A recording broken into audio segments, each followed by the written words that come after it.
వేకువనే వాక్య ధ్యానం వీక్షిస్తున్న మీ అందరికీ బేతేలు పరిచర్యల తరపున వందనములు. సామెతలు గ్రంథము 6వ అధ్యాయము.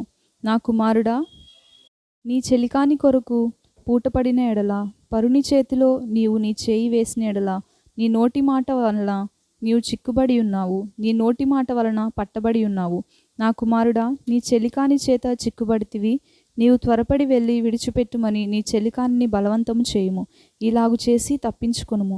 నీ కన్నులకు నిద్ర అయినను, నీ కనురెప్పలకు కునుకుపాటు అయినను రానియకుము. వేటకాని చేతిలో నుండి లేడి తప్పించుకొనున్నట్లును, ఎరకువాని చేతిలో నుండి పక్షి తప్పించుకున్నట్లును తప్పించుకొనుము. సోమరి చీమల యొద్దకు వెళ్ళుము, వాటి నడతలు కనిపెట్టి జ్ఞానము తెచ్చుకొనుము. వాటికి న్యాయాధిపతి లేకున్నను, పై విచారణకర్త లేకున్నను, అధిపతి లేకున్నను, అవి వేసవి కాలమందు ఆహారము సిద్ధపరచుకొనును, కోతకాలమందు ధాన్యము కూర్చుకొనును. సోమరి, ఎందాక నీవు పడుకొని ఉందువు? ఎప్పుడు నిద్ర లేచెదవు? ఇక కొంచెము నిద్రించెదనని, కొంచెము కునికెదనని, కొంచెము సేపు చేతులు ముడుచుకొని పరుండెదనని నీవు అనుచుందువు.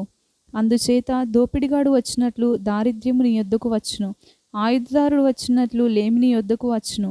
కుటిలమైన మాటలు పలుకువాడు పనికి మాలిన వాడును దుష్టుడనై ఉన్నాడు. వాడు కన్ను గీటుచు కాళ్లతో సైగ చేయును, వ్రేళ్లతో గుర్తులు చూపును. వాని హృదయము అతిమూర్ఖ స్వభావము గలది. వాడెల్లప్పుడూ కీడి కల్పించుచు జగడములు పుట్టించును. కాబట్టి ఆపద వాని మీదకి హఠాత్తుగా వచ్చును. వాడు తిరుగు లేకుండా ఆ క్షణమందే నలుగగొట్టబడును. యెహోవాకు అసహ్యములైనవి 6 కలవు, 7 ఆయనకు హేయములు. అవేవనగా అహంకార దృష్టియు, కల్లలాడు నాలుకయు, నిరపరాధులను చంపు చేతులను, దుర్యోచనలు యోచించు హృదయమును, కీడు చేయుటకు త్వరపడి పరుగులెత్తి పాదములను, లేని వాటిని పలుకు అబద్ధ సాక్షియు, అన్నదమ్ములలో జగడములు పుట్టించువాడును.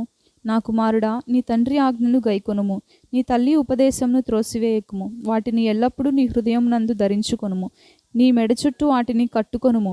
నీవు త్రోవను వెళ్ళినప్పుడు అది నిన్ను నడిపించును, నీవు పండుకొనున్నప్పుడు అది నిన్ను కాపాడును. నీకు మేలు కలుగునప్పుడు అది నీతో ముచ్చటించును. ఆజ్ఞ దీపముగాను, ఉపదేశము వెలుగుగాను ఉండును. శిక్షార్థమైన గద్దింపులు జీవమార్గములు. చెడు స్త్రీ యొద్దకు పోకుండాను, పరస్త్రీ పలుకు ఇచ్చకపు మాటలకు లోబడకుండాను అవి నిన్ను కాపాడును. దాని చక్కదనమునందు నీ హృదయములలో ఆశపడకుము. అది తన కనురెప్పలను చికిలించి నిన్ను లోపరుచుకొననీయకుము.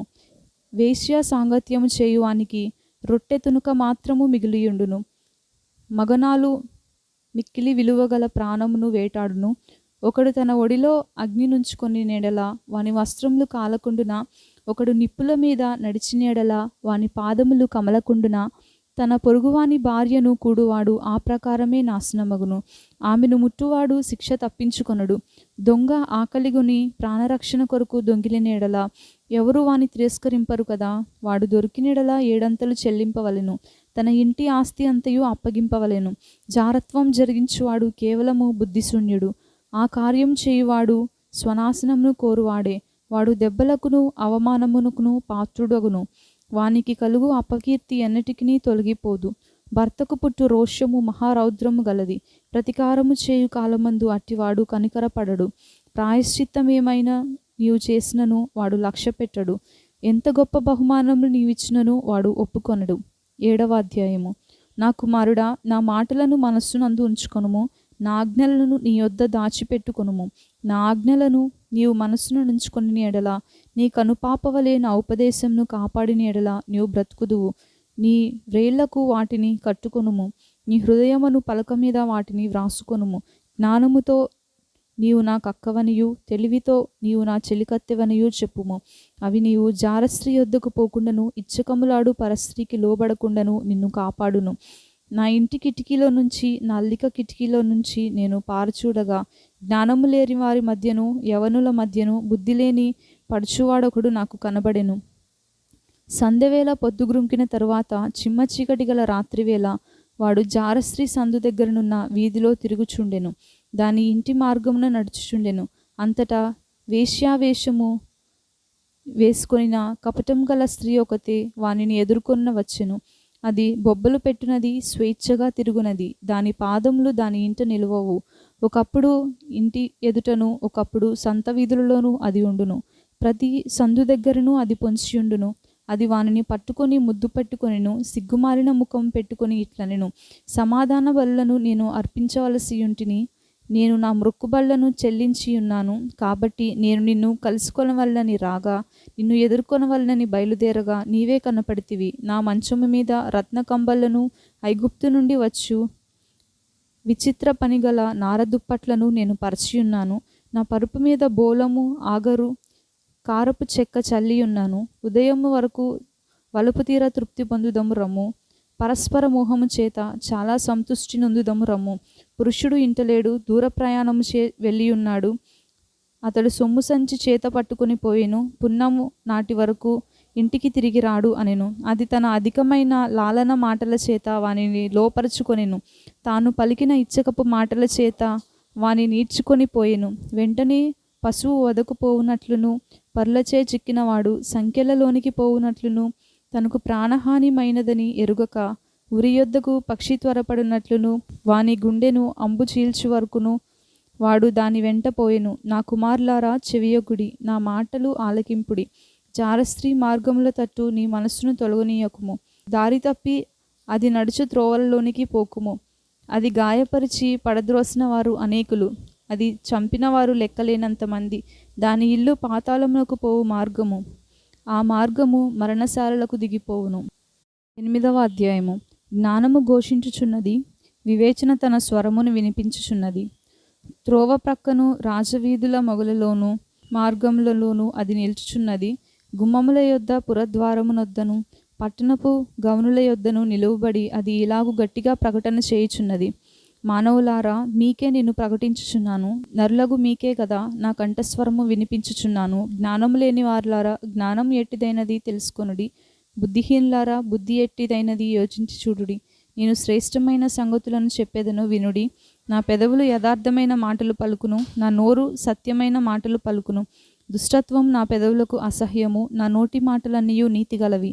వాటిలో మూర్ఖత అయినను కుటిలత అయినయూ లేదు. అవన్నీయు వివేకికి తేటగాను, తెలివి నొందిన వారికి యథార్థముగాను ఉన్నవి. వెండికి ఆశపడక నా ఉపదేశము అంగీకరించుడి. మేలిమి బంగారు నాశింపక తెలివి నొందుడి.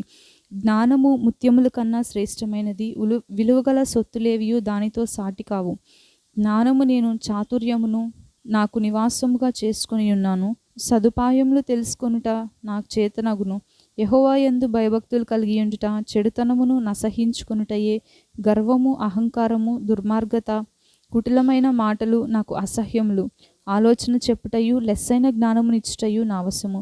జ్ఞానాధారము నేనే, పరాక్రమము నాదే. నా వలన రాజులు ఏలుదురు, అధికారులు న్యాయమును బట్టి పాలన చేయుదురు. నా వలన అధిపతులను, లోకంలోని గనులైన న్యాయాధిపతులందరూ ప్రభుత్వం చేయుదురు. నన్ను ప్రేమించు వారిని నేను ప్రేమించుచున్నాను. నన్ను జాగ్రత్తగా వెదుకువారు నన్ను కనుగొందురు. ఐశ్వర్య ఘనతలను, స్థిరమైన కలిమియు నీతియు నా యొద్దనున్నవి. మేలిమి బంగారము కంటెను, అపరంజి కంటెను నా వలన కలుగు ఫలము మంచిది. ప్రశస్తమైన వెండి కంటే నా వలన కలుగు వచ్చుబడి దొడ్డది. నీతి మార్గమునందు, న్యాయ మార్గముల యందును నేను నడుచున్నాను. నన్ను ప్రేమించు వారిని ఆస్తికర్తలుగా చేయుదును, వారి నిధులను నింపుదును. పూర్వకాలమందు తన సృష్టి ఆరంభమున తన కార్యములలో ప్రధానమైన దానిగా యెహోవా నన్ను కలుగచేసెను. అనాది కాలము మొదలుకొని మొదటి నుండి భూమి ఉత్పత్తి అయిన కాలమునకు పూర్వము నేను నియమింపబడితిని. ప్రవాహ జలములు లేచినప్పుడు, నీళ్లతో నిండిన ఊటలు లేనప్పుడు నేను పుట్టితిని. పర్వతములు స్థాపింపబడక మునుపు, కొండలు పుట్టక మునుపు, భూమిని దాని మైదానములను ఆయన చేయక మునుపు, నేల మట్టిని రవంతయు సృష్టింపక మునుపు నేను పుట్టితిని. ఆయన ఆకాశ విశాలమును స్థిరపరిచినప్పుడు, మహాజలముల మీద మండలమును నిర్ణయించినప్పుడు నేను అక్కడ నుంటిని.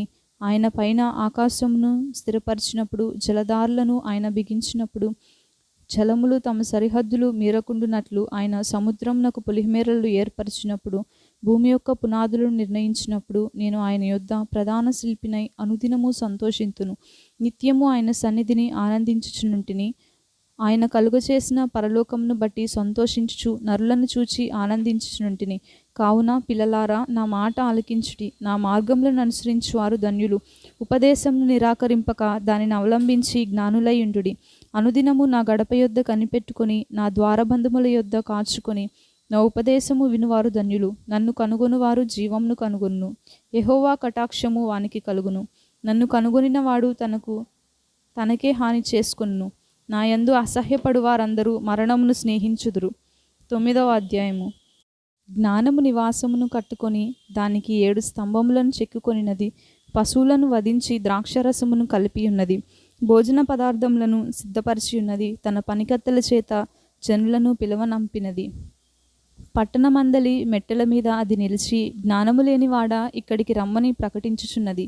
తెలివిలేని వారితో అది ఇట్లనుచున్నది, వచ్చి నేను సిద్ధపరిచిన ఆహారమును భుజించుడి, నేను కలిపిన ద్రాక్షరసమును పానము చేయుడి. ఇక జ్ఞానము లేని వారై ఉండక బ్రతుకుడి. తెలివి కలుగచేయు మార్గములలో చక్కగా నడువుడి. అపహాసకులకు బుద్ధి చెప్పువాడు తనకే నింద తెచ్చుకొనును. భక్తిహీనులను గద్దించువానికి అవమానమే కలుగును. అపహాసకుని గద్దింపకము, గద్దించినెడల వాడు నిన్ను ద్వేషించును. జ్ఞానము గలవానిని గద్దింపగా వాడు నిన్ను ప్రేమించును. జ్ఞానము గలవానికి ఉపదేశము చేయగా వాడు మరింత జ్ఞానము నొందును. నీతి గలవానికి బోధ చేయగా వాడు జ్ఞానాభివృద్ధి నొందును. యెహోవా యందు భయభక్తులు కలిగి ఉండుటయే జ్ఞానమునకు మూలము. పరిశుద్ధ దేవుని గూర్చిన తెలివియే వివేచనకు ఆధారము. నా వల్ల నీకు దీర్ఘాయువు కలుగును. నీవు జీవించు సంవత్సరములు అధికములగును. నీవు జ్ఞాని అయిన ఎడల నీ జ్ఞానము నీకే లాభకరమగును. నీవు అపహసించిన ఎడల దానిని నీవే భరింపవలెను. బుద్ధిహీనత అనున్నది బొబ్బలు పెట్టునది. అది కాముకురాలు, దానికి ఏమీయూ తెలివి లేదు. అది తన ఇంట వాకిట కూర్చుండును. ఊరి రాజవీధులలో పీఠము మీద కూర్చుండును. ఆ దారిపోవు వారిని చూచి, తమ త్రోవను చక్కగా వెళ్ళువారిని చూచి, జ్ఞానము లేనివాడా ఇక్కడికి రమ్మని వారిని పిలుచును. అది తెలివిలేడ వాడొకడు వచ్చుట చూచి, దొంగిలించిన నీళ్లు తీపి, చాటున తినిన భోజనము రుచి అని చెప్పును. అయితే అచ్చట ప్రేతలున్నారనియు దాని ఇంటికి వెళ్ళువారు పాతాళములో ఉన్నారనియు వారికి ఎంత మాత్రమునూ తెలియదు. 10వ అధ్యాయము. జ్ఞానము గల కుమారుడు తండ్రిని సంతోషపరచును. బుద్ధి లేని కుమారుడు తన తల్లికి దుఃఖము పుట్టించును. భక్తిహీనుల ధనము వారికి లాభకరము కాదు. నీతి మరణము నుండి రక్షించును. యెహోవా నీతిమంతుని ఆకలి గుణనీయుడు. భక్తిహీనుని ఆశ భంగము చేయును. బద్ధకముగా పనిచేయువాడు దరిద్రుడగును. శ్రద్ధగలవాడు ఐశ్వర్యవంతుడగును. వేసవి కాలమున కూర్చుకొనువాడు బుద్ధిగల కుమారుడు. కోతకాలమందు నిద్రించువాడు సిగ్గుపరచు కుమారుడు. నీతిమంతుని తల మీదకి ఆశీర్వాదములు వచ్చును. బలాత్కారము భక్తిహీనుడి నోరు మూసివేయును. నీతిమంతుని జ్ఞాపకము చేసుకొనుట ఆశీర్వాదకరమగును. భక్తిహీనుల పేరు అసహ్యత పుట్టించును. జ్ఞానచిత్తుడు ఉపదేశం అంగీకరించును. పనికి మాలిన వదరుబోతు నశించును. యథార్థముగా ప్రవర్తించువాడు నిర్భయముగా ప్రవర్తించును. కుటిలవర్తనుడు బయలుపడును. కనుసైగ చేయువాడు వ్యధ పుట్టించును. పనికి మాలిన వదరుబోతు నశించును. నీతిమంతుని నోరు జీవపు ఊట. భక్తిహీనుల నోరు బలాత్కారము మరుగుపరచును. పగ కలహమును రేపును. ప్రేమ దోషములన్నిటినీ కప్పును. వివేకుని పెదవుల యందు జ్ఞానము కనపడును. బుద్ధిహీనుని వీపునకు బెత్తమే తగును. జ్ఞానుల జ్ఞానము సమకూర్చుకొందురు. మూఢుల నోరు అప్పుడే నాశనము చేయును.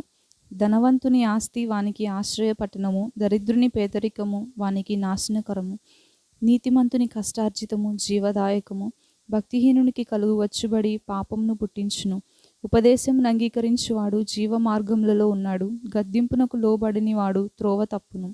అంతరంగమున పగ ఉంచుకొను వాడు అబద్ధికుడు. కొండెము ప్రచురము చేయువాడు బుద్ధిహీనుడు. విస్తారమైన మాటలలో దోషముండక మానదు. తన పెదవులను మూసుకొనివాడు బుద్ధిమంతుడు. నీతిమంతుని నాలుక ప్రశస్తమైన వెండి వంటిది. భక్తిహీనుల ఆలోచన పనికి మాలినది. నీతిమంతుని పెదవులు అనేకులకు ఉపదేశించును. బుద్ధి లేకపోవుట చేత మూఢులు చనిపోవుదురు. యెహోవా ఆశీర్వాదము ఐశ్వర్యం ఇచ్చును. నరుల కష్టము చేత ఆ ఆశీర్వాదము ఎక్కువ కాదు. చెడు పనులు చేయుట బుద్ధిహీనునికి ఆటగానున్నది. వివేకికి జ్ఞాన పరిశ్రమ చేయుట అట్టిదే. భక్తిహీనుడు దేనికి భయపడునో అదే వాని మీదికి వచ్చును. నీతిమంతులు ఆశించినది వానికి దొరుకును. సుడిగాలి వీచగా భక్తిహీనుడు లేకపోవును. నీతిమంతుడు నిత్యము నిలుచు కట్టడము వలె ఉన్నాడు. సోమరి తనను పనిపెట్టు వారికి పండ్లకు పులుసు వంటివాడు, కండ్లకు పొగ వంటివాడు. యెహోవా యందు భయభక్తులు కలిగి ఉండుట దీర్ఘాయువుకు కారణము. భక్తిహీనుల ఆయుస్సు తక్కువైపోవును. నీతిమంతుల ఆశ సంతోషమును పుట్టించును. భక్తిహీనుల ఆశ భంగమైపోవును. యథార్థవంతునికి యెహోవా ఏర్పాటు ఆశ్రయదుర్గము. పాపము చేయువారికి అది నాశనకరము. నీతిమంతుడు ఎన్నడూనూ కదిలింపబడడు. భక్తిహీనులు దేశంలో నివసింపరు. నీతిమంతుని నోరు జ్ఞానోపదేశము పలుకును. మూర్ఖపు మాటలు పలుకు నాలుక పెరికివేయబడును. నీతిమంతుని పెదవులు ఉపయుక్తములైన సంగతులు పలుకును. భక్తిహీనుల నోట మూర్ఖపు మాటలు వచ్చును.